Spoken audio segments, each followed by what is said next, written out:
Barcelona bidik Karim Adeyemi, Ferran Torres bisa dikorbankan. Adeyemi telah menarik perhatian beberapa klub papan atas Eropa, termasuk Liverpool, berkat kecepatannya dan ketajamannya. Namun, Barcelona tampak bertekad mengejar pemain berusia 22 tahun itu meskipun sedang menghadapi tantangan finansial. Untuk mengurangi biaya transfer langsung, Barcelona berencana menawarkan Torres sebagai bagian dari kesepakatan, yang dapat menurunkan biaya yang diperlukan untuk transfer tersebut. Saat ini, Adeyemi diperkirakan bernilai sekitar 50 juta euro, jadi kehadiran Torres dalam tawaran ini mungkin bisa membantu Barcelona mencapai kesepakatan yang lebih terjangkau dengan Dortmund. Sementara itu, minat Liverpool membuat Barcelona mungkin harus bersaing, namun mereka berharap tawaran pertukaran langsung yang memberikan Dortmund opsi berpengalaman dalam diri Torres bisa membuat proposal mereka lebih menarik. Potensi transfer Adeyemi ke Barcelona ini mencerminkan ambisi klub untuk memperkuat lini serang mereka seiring rencana persiapan tanpa Lewandowski dalam beberapa musim mendatang. Kehadiran Adeyemi akan menjadi langkah penting dalam rencana Barcelona untuk memperkuat dan mendiversifikasi skuad dengan talenta muda yang dinamis. Jika kesepakatan ini terwujud, pertukaran ini bisa menjadi langkah strategis yang menguntungkan semua pihak, terutama Barcelona yang ingin tetap kompetitif di antara klub-klub elit Eropa.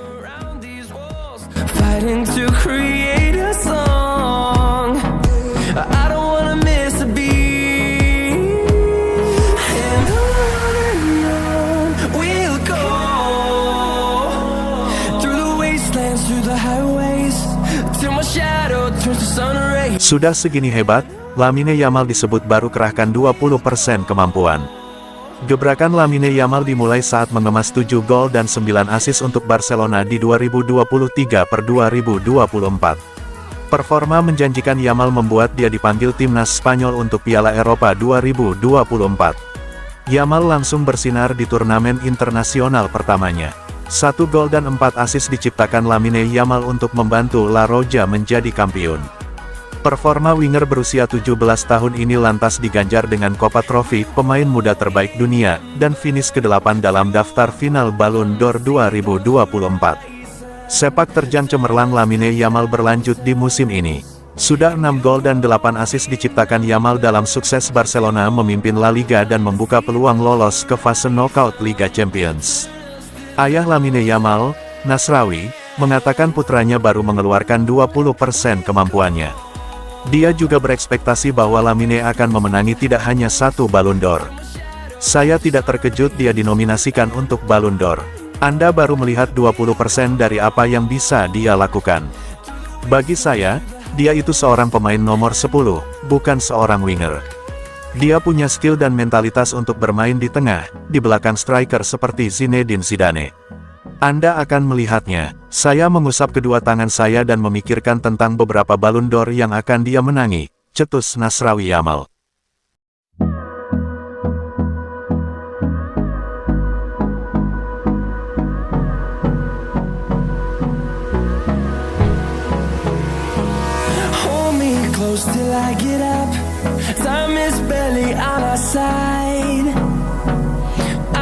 Raksasa Liga Spanyol, Barcelona, sedang dilanda krisis lini depan. Dua penyerang andalan mereka, Lamine Yamal dan Robert Lewandowski, mengalami cedera ringan. Dalam keterangannya, Barcelona mengonfirmasi Lamine Yamal menderita cedera pada pergelangan kaki kanan. Cedera tersebut didapat si wonderkid berusia 17 tahun saat menghadapi Red Star Belgrade di Liga Champions tengah pekan kemarin. Barcelona memperkirakan Yamal butuh waktu sekitar 2 hingga 3 minggu untuk memulihkan cederanya. Sementara itu, Lewandowski mengalami cedera punggung bawah. Besar kemungkinan cedera Lewandowski didapat di pertandingan terakhir melawan Sociedad. Bomber timnas Polandia itu akan absen selama kurang lebih 10 hari. Ini merupakan pukulan telak bagi Barcelona mengingat kedua penyerang itu sedang dalam performa on fire.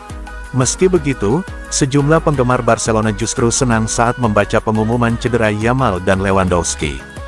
Dengan demikian, kedua pemain tersebut tak perlu memperkuat negara masing-masing pada jeda internasional bulan ini. Tak sedikit juga dari mereka yang merasa kalau ini adalah trik Barcelona agar bisa mengistirahatkan Yamal dan Lewandowski. Langkah yang pintar untuk membuat pemain kami terhindar dari panggilan internasional yang tidak perlu. Mereka cerdas, tulis seorang pengguna X. Terima kasih Tuhan, pemain kami bisa beristirahat. Kerja bagus Presiden Joan Laporta, permainan adalah permainan, kata netizen lain. Wastelands through the highways, till my shadow turns to sun rays, and on we'll go.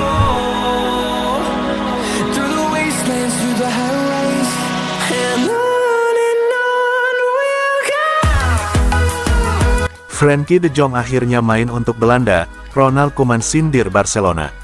Frenkie de Jong akhirnya kembali ke lapangan. Setelah absen berbulan-bulan dia mulai turun bermain untuk Barcelona bulan lalu, dan sejak saat itu telah tampil dalam 7 laga di semua kompetisi. Setelah kembali mengumpulkan menit bermain, gelandang berusia 27 tahun ini dipanggil kembali ke tim nasional Belanda oleh pelatih Ronald Koeman untuk jeda internasional kali ini. Kembalinya De Jong ke skuad oranye memang dinanti-nanti, tetapi performanya menjelang laga melawan Hungaria dan Bosnia dan Herzegovina belum mencapai level terbaik. Selain itu, ada kekhawatiran terkait kebugarannya setelah ia mengalami benturan pada pertandingan terakhir melawan Real Sociedad. Untungnya, telah dikonfirmasi bahwa De Jong tidak mengalami cedera. Koeman, yang berbicara kepada media hari ini, mengomentari kembalinya De Jong ke tim nasional dan menyatakan bahwa ia berharap sang gelandang bisa berpartisipasi akhir pekan ini. Saya berbicara dengan Frenkie de Jong tak lama setelah pertandingan tadi malam. Dia akan bergabung dengan tim nasional. Kami asumsikan dia akan bermain pada Sabtu malam. Sebelumnya, Koeman pernah mengkritik cara Barcelona menangani cedera De Jong, menyebut klub terlalu terburu-buru memainkannya kembali sehingga memperpanjang masa pemulihannya.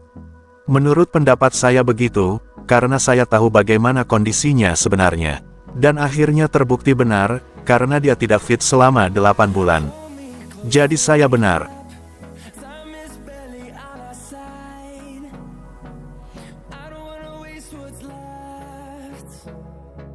The storms we chase are leading us, and love is all we'll ever trust. Yeah, no, I don't wanna waste what's left. And on we'll go. Through the wastelands, through the highways, till my shadow turns to